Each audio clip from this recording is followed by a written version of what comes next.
I guess I'm just the type that likes to test boundaries. What do you mean? I don't know.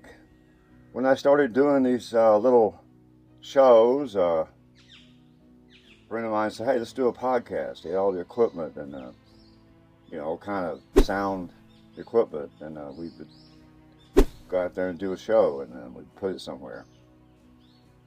And I went test the boundaries. I go what if I could do that and make it sound proper when I'm sitting outside where I really feel good, the sun's shining, my favorite spot, looking out in the forest, but there's a payoff, a trade-off. It's hard to get things to sound good outside, at least it can be.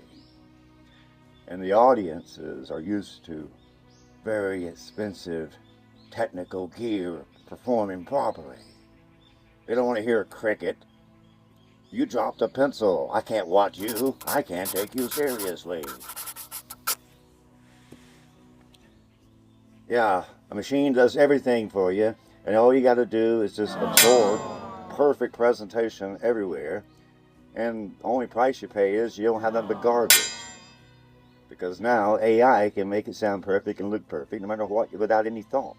So actually making a show, there's no point. You don't need to. You don't need to worry about would it sound good outside.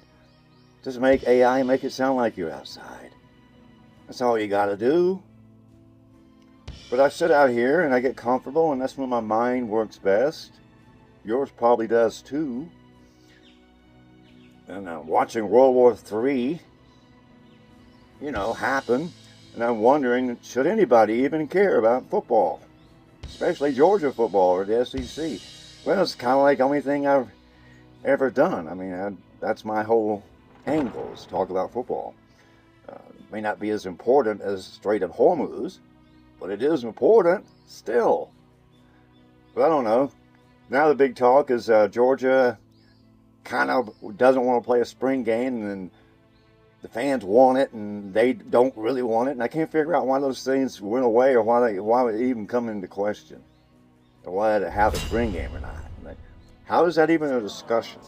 And Kirby Smart says if we'll triple the donations to our big NIL fund, glory, whatever it is. If you triple that, we'll have a spring game. Or actually, he said we'll change the uniforms and do the unis.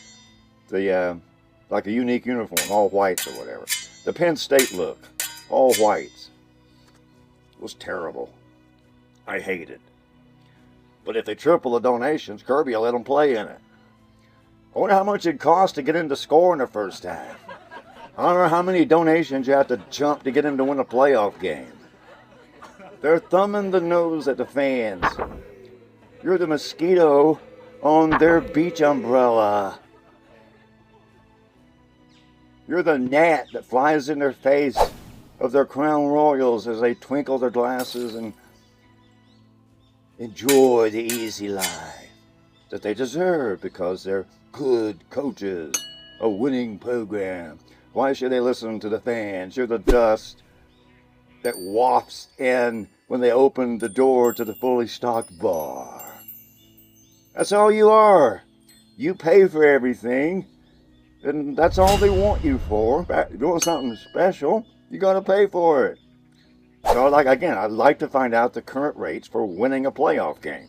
Maybe we can get that together. While you're at it, just to make sure you actually get a playoff game, find out how much they charge to score in the first half. Apparently, we haven't paid them enough.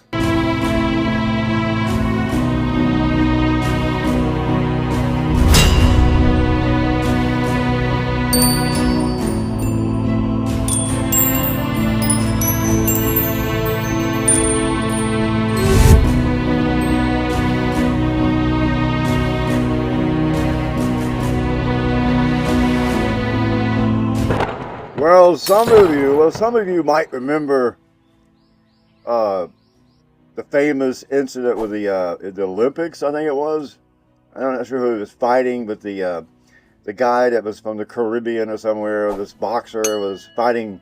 It seems like it was Mike Tyson. I don't remember the boxer, but he was allowed to play in the Olympics as a professional boxer. And this guy got beat up bad, and it made the news. He said, "No mas, no mas, no more." He couldn't even say, "Stop beating me up" in English.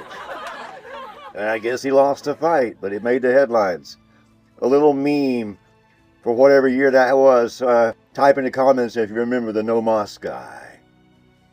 We didn't have much sympathy for him. He was lampooned as a loser, no mas, no mas. Well, I don't know if we're a loser, but the fans basically at the point where they need to say no mas. But we can speak English. No more. No more. Will you just take our money? There's something you have to deliver. Something. I mean, we watch all the stuff on television so you can get the big check. You don't send us out a dividend. You just ask for more donations. Colleges don't understand what no mas means. No more? No more money for us?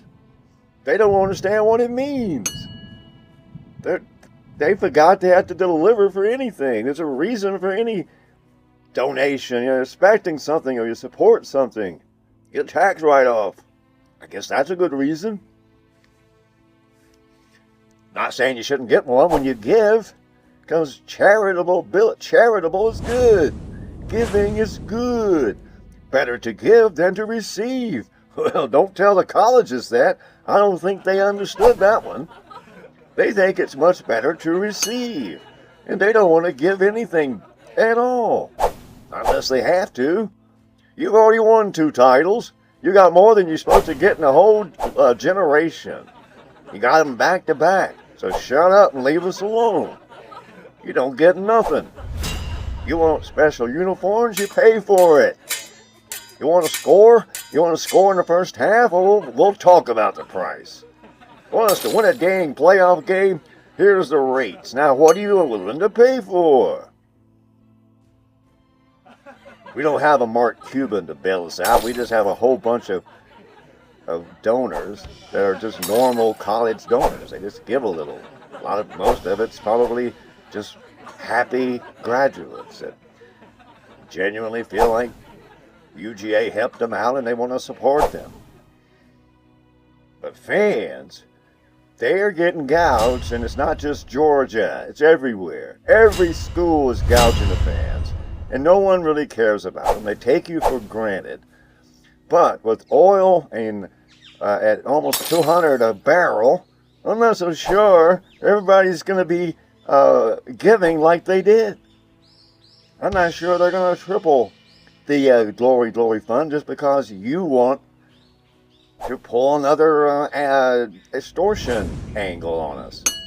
I think this might be the year that the fans genuinely say no mas, no more, that's enough.